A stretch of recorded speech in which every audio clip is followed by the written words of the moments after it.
राधे भगत जनों, जय श्री राधे श्याम, हरि बोल, हरे कृष्णा। स्वागत है आप सभी का हमारे चैनल नटखट के दीवाने में। भगत जनों, आप सब कैसे हो? आई होप राधा रानी की कृपा आप पर बनी रहे। आप सब स्वस्थ होंगे, खुश होंगे, मस्त होंगे। तो मैं आज आपको सुनाने जा रही हूँ श्रीमद् भगवत गीता का 18वां अध्याय, जो कि आखिरी अध्याय है। प्रेम पूर्वक और श्रद्धा पूर्वक सुनिए। अर्जुन बोले, हे महाबाहो, हे अंतर्यामी, हे वासुदेव, मैं संन्यास और त्याग के तत्व को पृथक पृथक जानना चाहता हूँ। श्री भगवान बोले, कितने ही पंडित जन तो काम्य कर्मों के त्याग को संन्यास समझते हैं तथा विचार कुशल पुरुष सब कर्मों के फल को त्याग कहते हैं। कई एक विद्वान ऐसा कहते हैं कि कर्म मात्र दोष युक्त है, इसलिए त्यागने के योग्य हैं, और दूसरे विद्वान यह कहते हैं कि यज्ञ, दान और तप रूप कर्म त्यागने योग्य नहीं है। हे पुरुष श्रेष्ठ अर्जुन, संन्यास और त्याग, इन दोनों में से केवल त्याग के विषय में तू मेरा निश्चय सुन, क्योंकि त्याग सात्विक, राजस और तामस भेद से 3 प्रकार का कहा गया है। यज्ञ, दान और तप रूप कर्म त्याग करने के योग्य नहीं है, बल्कि वह तो अवश्य कर्तव्य है, क्योंकि यज्ञ, दान और तप ये तीनों ही कर्म बुद्धिमान पुरुष को पवित्र करने वाले हैं। हे पार्थ, इन यज्ञ, दान और तप रूप कर्मों को और भी संपूर्ण कर्तव्य कर्मों को आसक्ति और फलों का त्याग करके अवश्य करना चाहिए। यह मेरा निश्चय किया हुआ उत्तम मत है। निषिद्ध और काम्य कर्मों का तो स्वरूप से त्याग करना उचित ही है, परंतु नियत कर्म का स्वरूप से त्याग करना उचित नहीं। इसलिए मोह के कारण उसका त्याग कर देना तामस त्याग कहा जाता है। जो कुछ कर्म है वह सब दुख रूप ही है, ऐसा समझकर यदि कोई शारीरिक क्लेश से, भय से कर्तव्य कर्मों का त्याग कर दे, तो वह ऐसा राज त्याग करके त्याग के फल को किसी प्रकार भी नहीं पाता। हे अर्जुन, जो शास्त्र विहित कर्म करना कर्तव्य है, इसी भाव से आसक्ति और फल का त्याग करके किया जाता है, वही सात्विक त्याग माना गया है। जो मनुष्य अकुशल कर्म से तो द्वेष नहीं करता और कुशल कर्म से आसक्त नहीं होता, वह शुद्ध सत्व गुण से युक्त पुरुष संशय रहित बुद्धिमान और सच्चा त्यागी है। क्योंकि शरीरधारी किसी भी मनुष्य के द्वारा संपूर्णता से सब कर्मों का त्याग किया जाना शक्य नहीं है, इसलिए जो कर्म फल का त्यागी है वही त्यागी है, यह कहा जाता है। कर्म फल का त्याग न करने वाले मनुष्य के कर्मों को तो अच्छा, बुरा और मिला हुआ ऐसे 3 प्रकार का फल मरने के पश्चात अवश्य होता है, किंतु कर्म फल का त्याग कर देने वाले मनुष्य के कर्मों का फल किसी काल में भी नहीं होता। हे महाबाहो, संपूर्ण कर्मों की सिद्धि के ये 5 हेतु कर्मों का अंत करने के लिए उपाय बतलाने वाले शास्त्र में कहे गए, उनको तू मुझसे भली भांति जान। इस विषय में अर्थात कर्मों की सिद्धि से अधिष्ठान और कर्ता भिन्न भिन्न प्रकार के करण एवं नाना प्रकार की अलग अलग चेष्टाएं, और वैसे ही 5वां हेतु दैव है। मनुष्य मन, वाणी और शरीर से शास्त्रानुकूल विपरीत जो कुछ भी कर्म करता है, उसके ये 5 कारण हैं।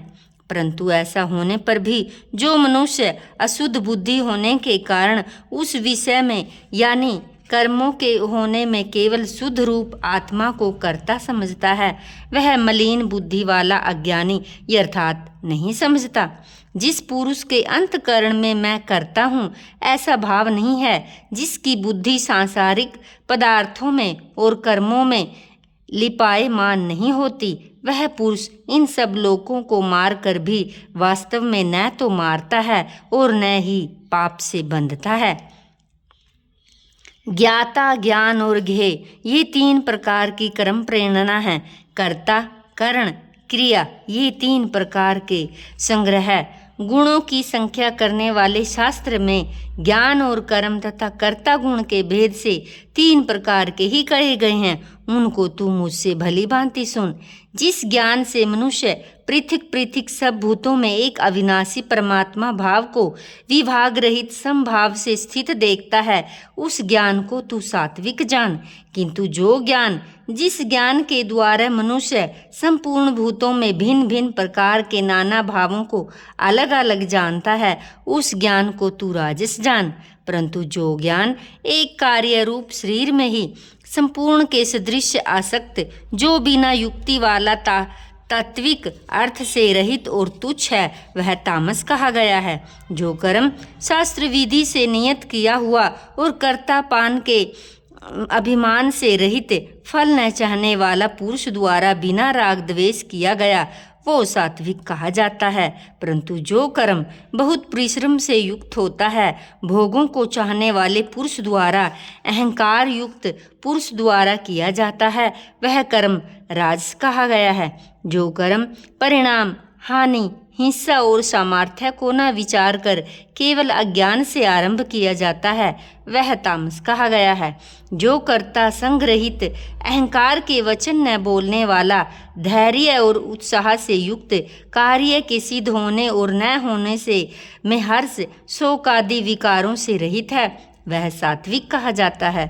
जो कर्ता आसक्ति युक्त कर्मों के फल को चाहने वाला और लोभी है, दूसरों को कष्ट देने के स्वभाव वाला, असुदाचारी, हर शोक से लिपित है, वह राजस कहा गया है।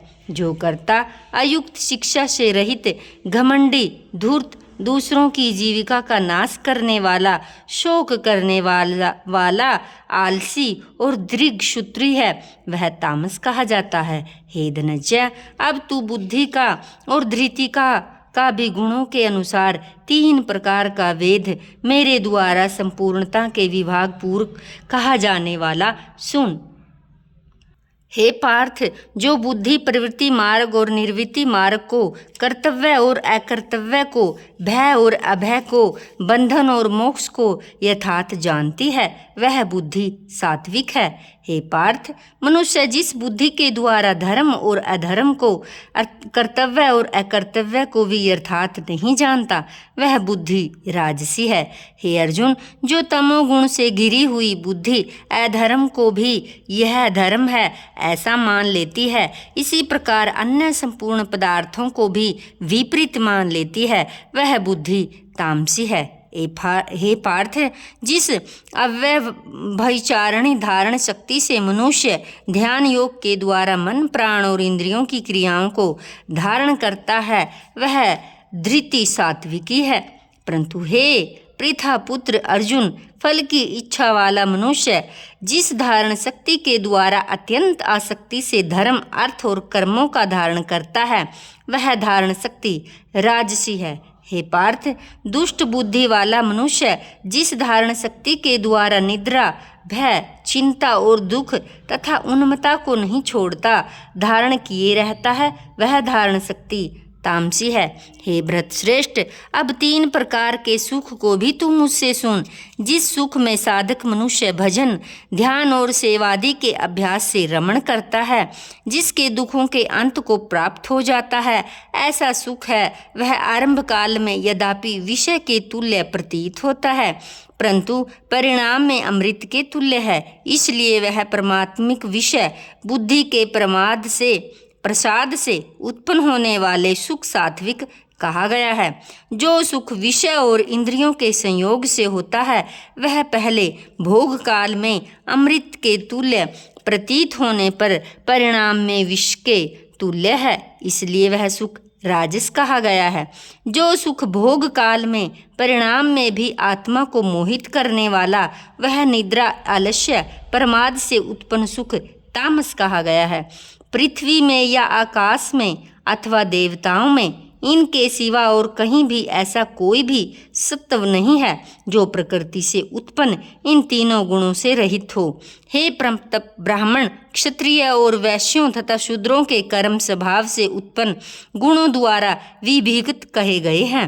अंतःकरण का निग्रह करना, इंद्रियों का दमन करना, धर्म पालन के लिए कष्ट सहना, बाहर भीतर से शुद्ध रहना, दूसरों के अपराधों को क्षमा करना, मन, इंद्रिय और शरीर को सरल रखना, वेद शास्त्र, ईश्वर और परलोक आदि में श्रद्धा रखना, वेद शास्त्रों का अध्ययन और अध्यापन करना, परमात्मा के तत्व का अनुभव करना, ये सब के सब ब्राह्मण के स्वाभाविक कर्म हैं। शूरवीरता, तेज और धैर्य, चतुरता, युद्ध में न भागना, दान देना संभाविक शब के समय ही क्षत्रिय स्वाभाविक कर्म है। खेती, गोपालन, क्रय विक्रय, सत्य व्यवहार ये वैश्य के संभाविक कर्म हैं तथा सब वर्णों की सेवा करना शूद्र का भी स्वाभाविक कर्म है। अपने अपने स्वाभाविक कर्मों से तत्परता से लगा हुआ मनुष्य भगवत प्राप्ति रूप परम सिद्धि को प्राप्त हो जाता है। अपने स्वाभाविक कर्म में लगा हुआ मनुष्य जिस प्रकार से कर्म करके परम सिद्धि को प्राप्त होता है उस विधि को तू सुन। जिस परमेश्वर से संपूर्ण प्राणियों की उत्पत्ति हुई, जिससे यह समस्त जगत व्याप्त है, उस परमेश्वर की अपने स्वाभाविक कर्मों द्वारा पूजा करके मनुष्य परम सिद्धि को प्राप्त हो जाता है। अच्छी प्रकार आचरण किए हुए दूसरों के धर्म से गुण रहित भी अपना धर्म श्रेष्ठ है, क्योंकि स्वभाव से नियत किए हुए सर्वधर्म रूप कर्म को करता हुआ मनुष्य पाप को नहीं प्राप्त होता। अतएव हे कुंती पुत्र, दोष युक्त होने पर भी सहज कर्म को नहीं त्यागना चाहिए, क्योंकि धुएं से अग्नि भांति सभी कर्म किसी न किसी दोष से युक्त हैं। स्वत्र आसक्ति रहित बुद्धि वाला, स्पृहि रहित जीते हुए अंतकरण वाला पुरुष सांख्य योग के द्वारा उस परम निष्क्रिय सिद्धि से प्राप्त होता है, जो कि ज्ञान योग की प्रानिष्ठा उस निष्क्रिय सिद्धि से जिस प्रकार से प्राप्त होकर मनुष्य ब्रह्मा को प्राप्त होता है, उस प्रकार को हे कुंती पुत्र तू संक्षेप में मुझसे समझ। विशुद्ध बुद्धि से युक्त तथा हल्का, सात्विक और नियमित भोजन करने वाला, शब्दादि विषयों का त्याग करके एकांत और शुद्ध देश का सेवन करने वाला, सात्विक धारण शक्ति के द्वारा अंतकरण और इंद्रियों का संयम करके मन और वाणी शरीर को वश में करने वाला, राग द्वेष और सर्वथा नष्ट करके भली भांति दृढ़ वैराग्य का आश्रय लेने वाला, अहंकार, भल, घमंड, काम, क्रोध, परिग्रह का त्याग करके निरंतर ध्यान योग के प्रायण रहने वाला, ममता रहित और शांति युक्त पुरुष सच्चिदानंदन ब्रह्मा के अभिन्न भाव से स्थित होने का पात्र होता है। फिर वह सच्चिदानंदन ब्रह्मा के एक ही भाव से स्थित प्रसन्न मन वाला योगी न तो किसी के लिए शोक करता, न किसी की आकांक्षा ही करता है। ऐसा समस्त प्राणियों में स्वभाव वाला योगी मेरी परम भक्ति को प्राप्त हो जाता है। उस पराभक्ति के द्वारा वह मुझ परमात्मा में जो हूँ मैं जितना हूँ ठीक वैसा ही वैसा तत्व से जान लेता है, और उस भक्ति से मुझको तत्व से जानकर तत्काल ही मुझ में प्रविष्ट हो जाता है। मेरे प्रयाण हुआ कर्म योगी तो संपूर्ण कर्मों को सदा करता हुआ मेरी कृपा से सनातन अविनाशी परम पद को प्राप्त हो जाता है। सब कर्मों को मन से मुझ में अर्पण करके तथा समबुद्धि रूप योग को अवलंबन करके मेरे प्रयाण होकर निरंतर मुझ में चित्त वाला हो। उपर्युक्त प्रकार से मुझ में चित्त वाला होकर तू मेरी कृपा से समस्त संकटों को अनायास ही पार कर जाएगा। यदि अहंकार के कारण मेरे वचनों को न सुनेगा तो नष्ट हो जाएगा, परमार्थ से भ्रष्ट हो जाएगा। जो तू अहंकार का आश्रय लेकर यह मान रहा है कि मैं युद्ध नहीं करूँगा, तो तेरा यह निश्चय मिथ्या है, क्योंकि तेरा स्वभाव तुझे जबरदस्ती युद्ध में लगा ही देगा। हे कुंती पुत्र, जिस कर्म को तू मोह के कारण करना नहीं चाहता उसको भी अपने पूर्वकृत स्वाभाविक कर्म से बंधा हुआ परवश होकर करेगा। हे अर्जुन, शरीर रूप यंत्र में आरूढ़ हुए संपूर्ण प्राणियों को अंतर्यामी परमेश्वर अपनी माया से उनके कर्म के अनुसार भ्रमण कराता हुआ सब प्राणियों के हृदय में स्थित है। हे भारत, तू सब प्रकार से उस परमेश्वर की ही शरण में जा। उस परमात्मा की कृपा से तू परम शांति को तथा सनातन परम धाम को प्राप्त होगा। इस प्रकार यह गोपनीय से अति गोपनीय ज्ञान मैं तुमसे कह दिया। अब तू इस रहस्य युक्त ज्ञान को पूर्णता भली भांति विचार कर, जैसे चाहता है वैसे ही कर। संपूर्ण गोपनीयों से अति गोपनीय मेरे परम रहस्य युक्त वचन को तू फिर भी सुन। तू मेरा अतिशय प्रिय है, इसे यह परम हितकारक वचन मैं तुझसे कहूँगा। हे अर्जुन, तू मुझ में मन वाला हो, मेरा भक्त बन, मेरा पूजन करने वाला हो, मुझको प्रणाम कर। ऐसा करने से तू मुझे ही प्राप्त होगा। मैं तुझसे सत्य प्रतिज्ञा करता हूँ, क्योंकि तू मेरा अत्यंत प्रिय है। संपूर्ण धर्मों को अर्थात संपूर्ण कर्तव्य कर्मों को मुझ में त्याग कर तू केवल एक मुझ सर्वशक्तिमान सर्वाधार परमेश्वर की ही शरण में आ जा। मैं तुझे संपूर्ण पापों से मुक्त कर दूंगा। तू शोक मत कर। तुझे यह गीता रूप रहस्य मैं उपदेश किसी भी काल में न तो तप रहित मनुष्य से कहना चाहिए, न भक्ति रहित और न बिना सुनने की इच्छा वाला से कहना चाहिए। जो मुझ में दोष दृष्टि रखता है उससे तो कभी नहीं कहना चाहिए। जो पुरुष मुझ में परम प्रेम करके इस परम रहस्य युक्त गीता शास्त्रों को मेरे भक्तों में कहेगा, वह मुझको ही प्राप्त होगा, इसमें कोई संदेह नहीं है। उससे बढ़कर मेरा प्रिय कार्य करने वाला मनुष्य कोई भी नहीं। पृथ्वी भर में उससे बढ़कर मेरा प्रिय दूसरा कोई भी भविष्य में नहीं होगा। जो पुरुष इस धर्म में हम दोनों के संवाद रूप गीता शास्त्रों को पढ़ेगा, उसके द्वारा भी मैं ज्ञान से पूजित होऊंगा, ऐसा मेरा मत है। जो मनुष्य श्रद्धा युक्त और दोष दृष्टि से रहित होकर इस गीता शास्त्र का श्रवण करेगा, वह भी पापों से मुक्त होकर उत्तम कर्म करने वालों के श्रेष्ठ लोगों को प्राप्त होगा। हे पार्थ, क्या इस गीता शास्त्र को तूने एकाग्रचित्त होकर श्रवण किया है? हे धनंजय, क्या तेरा अज्ञान जनित मोह नष्ट हो गया? अर्जुन बोले, हे अच्युत, आपकी कृपा से मेरा मोह नष्ट हो गया। मैंने स्मृति प्राप्त कर ली। अब मैं संशय रहित होकर स्थित हूँ, अतः आपकी आज्ञा का पालन करूँगा। संजय बोले, इस प्रकार मैंने श्री वासुदेव के और महात्मा अर्जुन से इस अद्भुत रहस्य युक्त रोमांचकारक संवाद को सुना। श्री व्यास जी कृपा से दिव्य दृष्टि पाकर मैंने इस परम गोपनीय योग को अर्जुन के प्रति कहते हुए स्वयं योगेश्वर भगवान श्री कृष्ण प्रत्यक्ष सुना है। हे राजन, भगवान श्री कृष्ण और अर्जुन के इस रहस्य युक्त कल्याणकारक और अद्भुत संवाद को पुनः पुनः स्मरण करके मैं बार बार हर्षित हो रहा हूँ।